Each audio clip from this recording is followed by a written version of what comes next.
go. Honky Tonkin on the radio.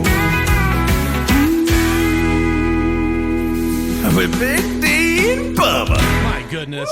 Kathy Mattea just strolled on Did you just in. say Kathy Mattea? Hello? Is there a radio in this building? Yes, many of them. Kathy Mattea is our guest this week on Honky Tonkin. Kathy Mattea, our guest this week. How are you? I tell people, if you hear me complain, just walk over across the room and slap me. Do you Because ever my life complain? is good.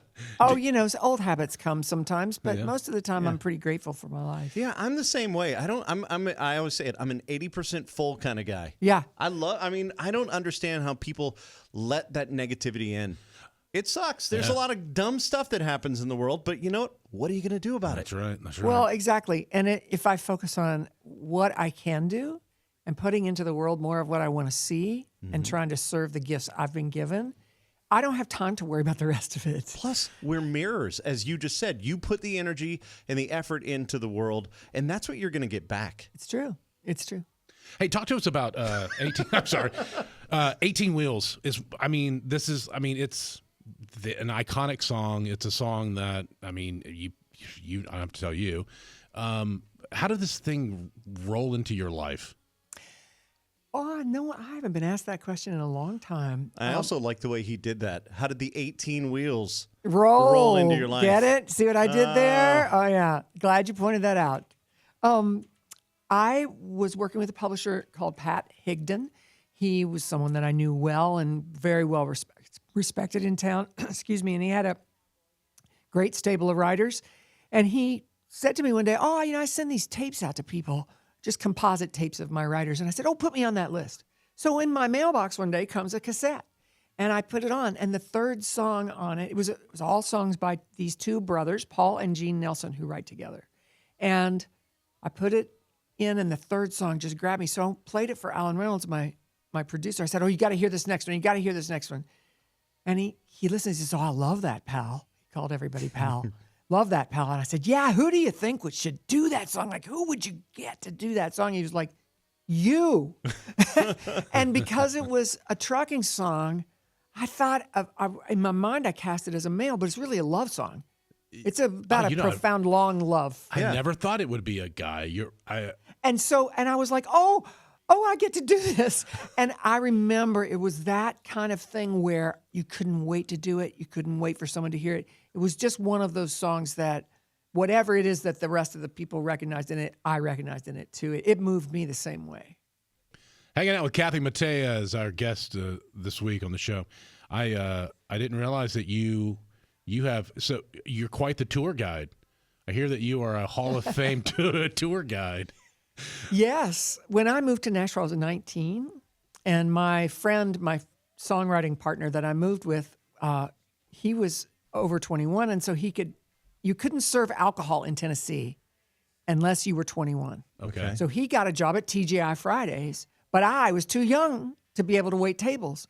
So I got a job at the Country Music Hall of Fame for minimum wage in a little blue polyester suit with a name tag. Yes. And gave tours. And it was the most serendipitous thing because I had kind of a Swiss cheese knowledge of music. I would take musical knowledge from anybody, anywhere I could get it, but I had no formal education about popular music and country music. So I got schooled there. Everything from the Bristol sessions all the way up to the outlaw movement and beyond, and all the bluegrass stuff and all the Tammy Wynette stuff and the 60s and 70s stuff.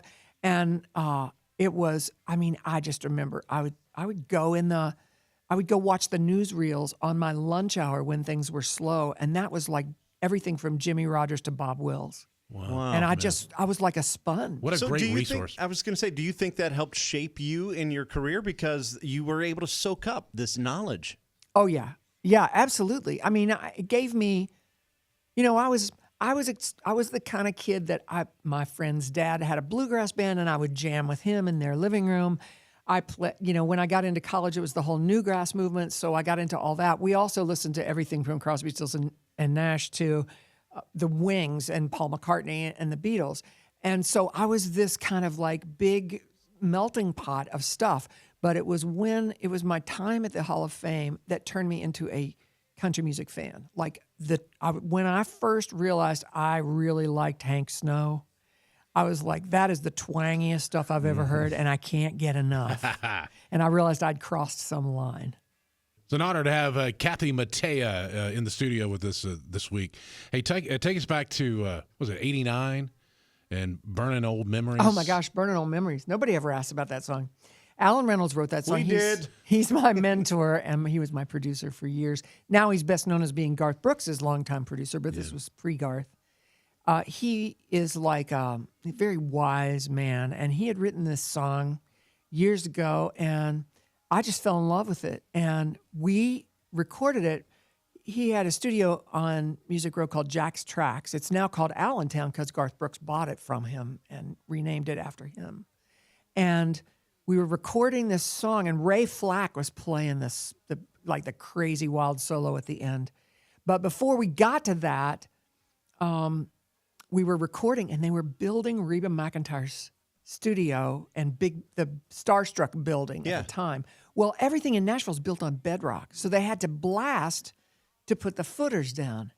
So we are on the outro of the song, letting everybody, leaving a bed for people to solo over, and there is a surge, an electrical surge from one of these explosions, one of these dynamite explosions, and it stripes the tape all the way across all 24 tracks. What? Unusable? It was the take. We had just gotten the take. Oh, no. And so what they did, this is what you did in the old days. We all took a break. Engineer went in with a razor blade. Oh, wow. And cut out one round of the solos. Wow. And then so when we went to do the solos, Ray was like, okay, I'm not exactly sure where it starts, so let me know. So you can hear me on the record say, go, Ray.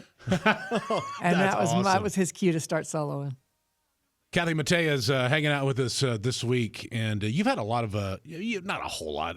We'll talk about, Romeo and Dolly and all that stuff, but who's your most memorable duet partner?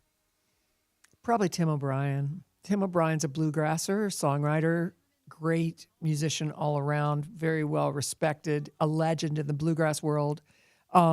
He wrote Untold Stories. He wrote Walk the Way the Wind Blows. And he and I are both from West Virginia, and we made friends when I recorded his songs. And it's like the closest thing I'll ever have to singing with a sibling. He makes everything effortless. Yeah. He's still one of my dear friends and one of my favorite people to play music with. Kathy Mattea is with us, and Kathy, I like everything that you've done, and what I'm about to tell you is true. I love this song, 455 Rocket.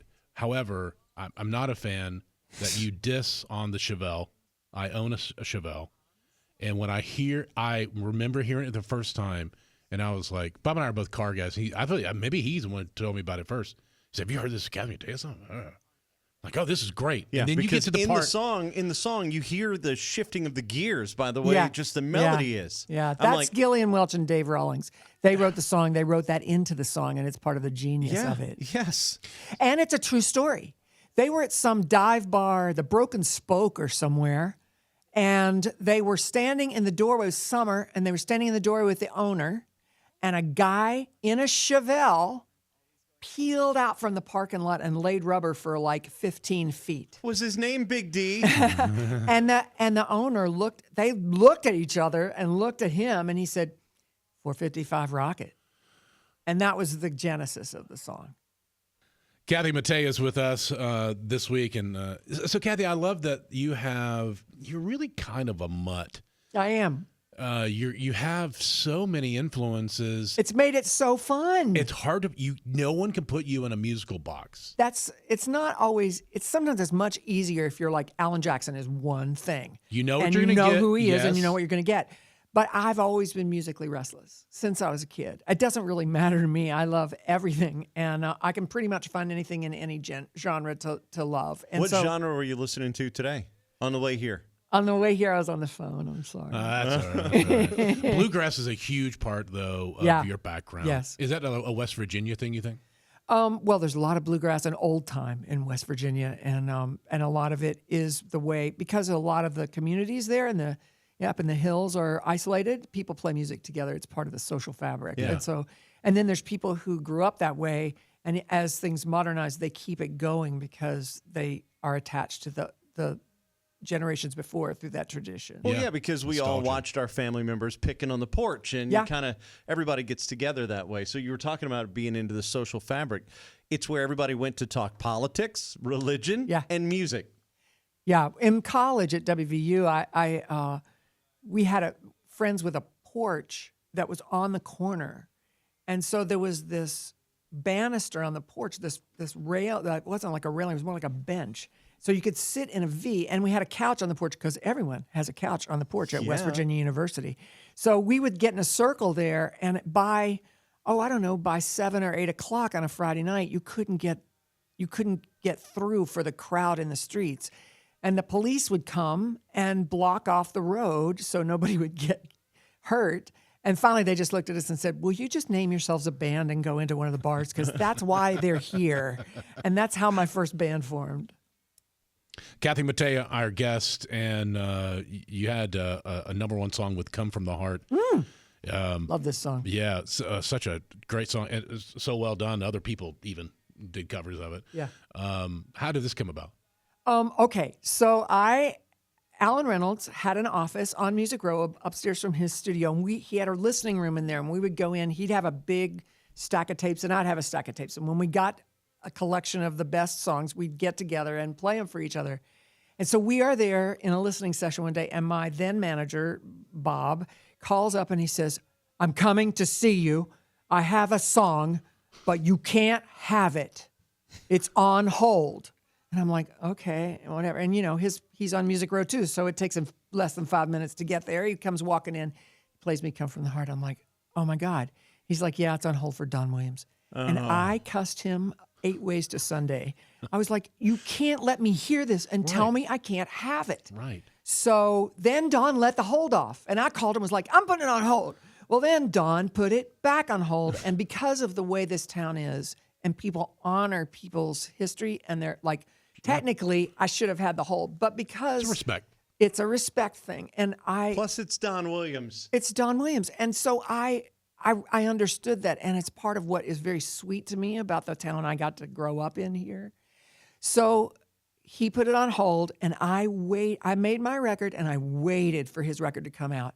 And when his record came out, I read every review I could to see what they said about that song. And I went and bought the record Yeah, that was Traces, right? to listen, Yeah. to listen to that song. And I was like, oh my gosh, they didn't get a good cut on it. It's not alive. Nobody even mentioned it. So I just squirreled it away in my pocket. And when it came time to make another record, it was number one on the list. But the interesting thing is that in order to get the song, I had to do what the song said and learn to let go. Wow. Kathy Mattea is our guest this week. Man, you and I have something in common. The vocal rest. Oh, yeah. Having vocal issues. You were out for a while, weren't you? How long were you down? 2 months, and then another 2 months. I had a vocal injury, and they let me they gave me vocal rest, and then they said, we'll see how you're doing. And so I came back, and I was fine. And what it was like a blood blister, but not on the front edge of the vocal cord. It was back. But over time, we kept watching it, and it kind of started to bleed into the vocal cords. And the doctor said, if we don't do surgery on this, it will coagulate, and your vocal cord will become rigid. So a year after the injury, I had vocal surgery and had to go through 2 months of voice rest again, and didn't know if I would come back or not. And during that time, it's not just not singing. You can't even talk, right? You can't talk, you can't sing. But I was not very comfortable at that time with the public. I wasn't a very comfortable star when I got to be a country star. Like I didn't know how to say no. I didn't know how to make space. I didn't know how much I needed to do or not do. Wasn't very clear. And the gift for me in that process was like, I thought, you have not taken responsibility for taking care of yourself, and you have nearly lost the biggest gift in your life. So I made a pact with myself that if I got to come back and do this and my voice still worked, I would never do that again. And to the best of my ability, I've not. And so it was a big life lesson and a hard way to learn it. But it was, in the end, it's just like everything. If you stand still in the fire and you can wait for it, something always comes out from it. Kathy Mattea is with us. What a doll. You have a request now, a request, actually. This is what we call dealer's choice. A song that you want to request that we play, but you have to tell us why. I think it would either be I Hope You Dance or Garth Brooks' The Dance. Well, pick one. Okay. We can play them at the same time. What came to me at first was I Hope You Dance. Okay. All right. Perfect combination of song and singer. Something that the first time you hear it, it stops you in your tracks. And a song that, Alan Reynolds used to say to me, Kathy, this is when I was very young, before I had any success. He would say, it's just the song, pal. Don't let them tell you that it's the bells and whistles. Don't follow the trends. If you find a great song and you sing it honestly and you frame it well, it will not live in time. It will be timeless. And this is an example of one of those songs for me. Kathy Mattea is our guest this week. And, man, I know you've had all these hits, all these songs, and, country songs, bluegrass, but talk to us about this Christmas album. Good news. Wow. What, 1993? 93. Yeah. I started collecting songs, and I decided, I don't know why this came to me, but I decided that I didn't want to do like one more version of Jingle Bells, one more version of White Christmas. It's like, that's what everybody does. And it just, one day it was like, if I'm going to do this, I want to add a new layer of songs. I want to do something nobody's ever heard. And it just felt like the right thing for me to do. So it took me about 5 years to gather the songs, just squirrel them away one at a time. And I was having lunch with Christy, my longtime backup singer. She was my backup singer for the first 13 years on the road. She was still a dear friend. And she was leaving my house and she said, what are you working on, by the way? I forgot to ask you. And I said, I'm working on a Christmas album right now. She said, well, if I was a singer and I was going to make a Christmas album, I'd do that song. And she started reciting lyrics to me, and all the hair on the back of my neck stood up. And I spent the afternoon on the phone trying to find that song because there was no internet back then. Mm-hmm. And it turned out that it was written by an old friend, Buddy Green, with his friend Mark Lowry, and it was Mary Did You Know? Yeah, you did it before Winona and Kenny. Oh, yeah. Michael English had already done it, but my friend had a foot in the gospel world, so she knew about Michael English's version. And when she started saying the words to me, I just felt like everything fell away, and I was like, what? And it was like a life-changing moment. I made the record with Brent Mayer, and that is the track that we recorded. Like we couldn't get it. We took a 10-minute break. We came back, and from beginning to end, with the vocal and everything, that is one performance. Wow. That's one take. Fascinating. Yeah. Kathy Mattea, our guest this week, a song that went number one. It's your first number one. My first number one. Back in 1988. Are you kidding? Woo. Oh, my God. I know. Big time. Crazy. How'd this come across your desk? Pat Alger wrote this with, I'm seeing faces and not, I'm sorry. Bill Dale and Fred Kohler. That's right. Fred Kohler, who for a long time ran Rhino Books, which is a used bookstore, and he's just such a quirky, interesting guy. And Pat was writing. I knew his stuff, and I had heard this first on a Nancy Griffith album. Nancy had done it on the album that had Once in a Very Blue Moon on it, which Pat also wrote. And I just remember being completely thunderstruck by this song. And when it came time to make a record, Alan suggested the song. And I have to say, Pat is still a really dear friend. We have holiday meals and stuff together almost every year. And I still sing that song every night. And the test to me of a great song is that it's still alive, 30, 40 years after you do it. And it's really true for that song. It's still just, such a gift. Kathy Mattea, she's awesome, and she's joining us this week on the show. Hey, take us to Love at the Five and Dime. Oh my gosh, Love at the Five and Dime. Okay. I had this friend in town, a songwriter named Richard Dobson from Texas. He has since died, rest his soul. And he was a character, and he kept saying to me, I would be in these guitar pulls with him in Robert Orman's living room, and he kept saying, you got to meet my friend Nancy. You guys will love each other. She's from Texas, and she comes into town every once in a while, but you're always gone when she's here. But the next time she's here, I want you to meet her. And he kept saying this and saying this. And one day, Alan Reynolds did not rent his studio out.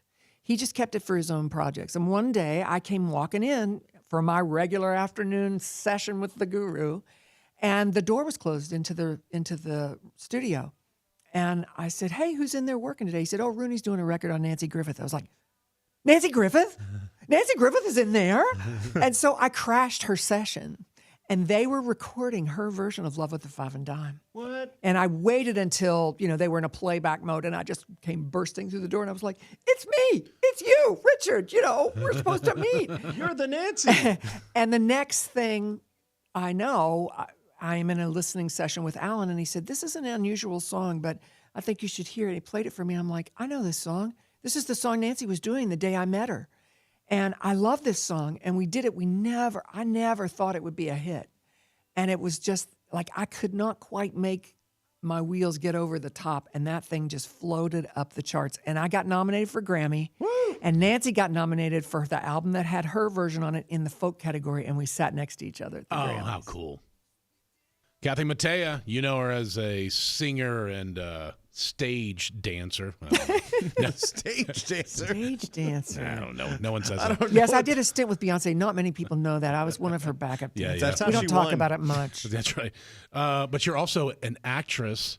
You're in a little movie called Maverick. Oh, yeah, I'm in the movie. Yeah, if you blink, you'll miss me. I don't even have a line. What are you in the movie? I've never seen it. You've never seen Maverick? No, we have a friend who's like a huge fan of that movie. I am Waylon Jennings' wife in that movie, and I can recreate my performance for you. Here it is. Okay. Thank Wow, you. there you That go. was That's- it? Thank you All so right. much. That was Thanks. Kathy Mattea, Yeah, everyone. it Kathy was, Mattea. It was an Oscar-worthy moment. But it really mostly, they did all these cameos with these great. In fact, I just got a text from Tim O'Brien. He's like, we were in a hotel room this weekend. We watched Maverick, and I saw you. And every once in a while, I can tell when it's been rerun or something. And if they did all these cameos with all these country stars, and so we got to go spend a day on a big-time movie set. My friend who's a movie buff was like, who was the director? And I said, it was Dick Donner. And she's like, Dick Donner. Like on all the credits, it says Richard Donner. I'm like, oh, I met him as Dick. I don't know. My friend Dick was the,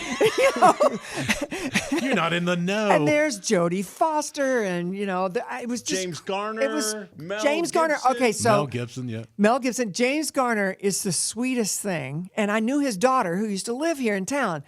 I am fast forward, however many years, I'm at the ESPYs. I'm sitting backstage getting ready to do something, and one of the guys in Los Lobos is there, and I had done a thing with Los Lobos, and we were talking, and he says, oh, Kathy, look, there's James Garner. There's James Garner over there. Oh, my gosh. And I'm like, oh, yeah. And the next thing I know, he walks over and he goes, Kathy, it's so great to see you. Oh, yeah, look at you. And I'm looking at this guy like, no, it's not. This is not my life. It's just, The beautiful, talented, everything we're supposed to say. She's all of it. Kathy. I Kathy thought you were going Mattea. to talk about me. Oh, no. You too, man. You too, buddy. One of probably my favorite Kathy Mattea song, besides 455 Rocket, would be Walking Away, A Winner. oh, yeah. I can hear that in my head. Walking away. Yeah. Anytime, at any point in my life, I could quote it. That's what I think in my head when I hit a home run. yeah, there you go. From that song, Josh Leo and I made a record together, and he has a little bit of that LA rock and roll sensibility. So he could get that kind of jangly sound, and it was fun to go kind of explore that. And he found that song, and he said, I think there's really something here. And working with him was like working with a brother. He's just a sweet guy and a huge musical vocabulary, great stories, really fun hang. And I thought, oh, this is sort of my country pop single thing. And I thought, I used to say as a part of my shtick, well, we're not curing cancer here. It's just music. I mean, it's just music. It's not like we're. And I went into a radio station in LA to do an on-air interview. And they walked me to the studio, which was in the back of the building. And there was a woman at a desk in the front, a secretarial kind of person. And when she saw me walk in, she got up from her desk and she just walked beside me and talked to me. And she said, I just want to tell you, I was in a marriage where I got beaten regularly. And when I heard your song, I could walk away. And I thought, I'm never going to say that music isn't important again. I'm not going to say that. It was so humbling. I was like, okay, thank you. Thank you for telling me that because, would try so hard to not be full of myself that I would belittle the things that were the most special about what we were all doing here. Yeah, you overcorrect. Yeah. Yeah. Kathy Mattea with us on the show this week, and we when she walked in, I went, Romeo. What a fun, you and Dolly. Gosh, who was, so many people Mary are on Chapin that song. Carpenter, Pam Tillis. Romeo. I said rodeo. Romeo, come dance with me. And Billy Ray Cyrus is the guy. He's the Billy Romeo. Ray Cyrus is Romeo, and we all made a video together. Yeah, what was that like? Oh, it was like a party, and there was some bar or something that they had blocked out for the day, and we spent the whole day, and Dolly is Dolly. I've done several things with her, and she's just like you would expect her to be. But the best story I have of that day, it was just one of those like, oh my gosh, I love my life right now days. And at the end of the day, I was pretty tight with Mary Chapin Carpenter at the time, and she was part of the thing, and we had all packed up, and I was standing there with my husband, and she came walking out of the dressing room and walking across the room, and I just looked at her, and she just looked at me, and she comes walking all the way across the room, and she doesn't say a word. She just looks at me, and she's shaking her head back and forth, and I'm like, I know. She's like, I said, yeah, I know. You know. I know. She's not supposed to be real, is she?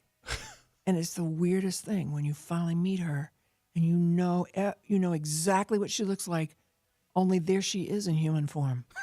Yeah. It's a mind-blowing thing Yeah. to meet Dolly for the first time. I was going to say, I think that Big D, this first time we met Dolly, you fell down some stairs. Do you remember that? No, I don't remember that. Thanks for bringing it.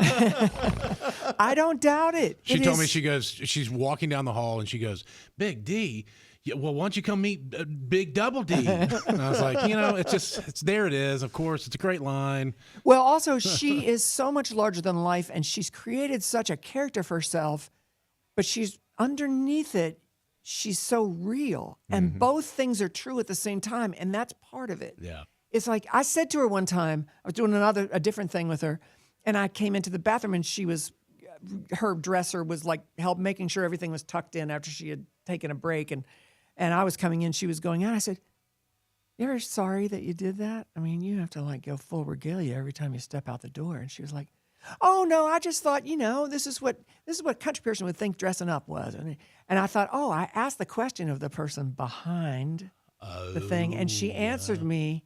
But I didn't feel dissed or pushed back. I thought she really has a sense of when to go where. And it's part of why we all love her so much, because it's almost like she has this persona, but she doesn't hide from you either. Yes. She'll meet you as a human being, and she's an amazing person, let alone the musical talent. Kathy Mattea with us this week. A song that one of my favorites is "Walk the Way the Wind Blows." You got a couple of walking songs. I do. I do. Walking Away in Winter, Walk the Way the Wind Blows. And there's another one, I think, somewhere. Yeah, there's Willow in the Wind. Yeah, it's close enough. Yeah, a lot of W's. Yeah. Talk to us about this song. This is a Tim O'Brien song. And I had done Untold Stories, and this came in from his publisher, and it was way more traditional country than anything I'd ever done. But I loved it, and I loved the sort of, there's something about this song that leans into regret, but there's a wistful quality to it. And I think it's really hard to capture that thing, that where it's like, oh, I wish I hadn't messed up. I wish it had worked out. But the person's not beating themselves up and they're not beating the other person up. It's just, to capture that in a song is a real talent. Yeah. Kathy Mattea has been our guest this week. By the way, you can check out touring and information. Go to our website, which is Mattea.com, M-A-T-T-E. You couldn't get your whole name? You had to do just the last name? We just went for the easiest. I don't know. I can't even remember how it happened. It's been so long ago. Mattea.com. You can also look up Kathy Mattea on socials, Instagram and all that. This has been so great, man. I have to say, you have been so enlightening. Like, you're so deep. Oh, God bless and you. I said it to be earlier. I was like, you speak in poetic phrasing. I'm like, I like hanging out with you. I feel like I am one of the lucky ones. Yeah. I'm here to tell you, man, my life has been, it's just such a joy. And one of the sweet things about doing something like this with you guys is looking back across the arc of it.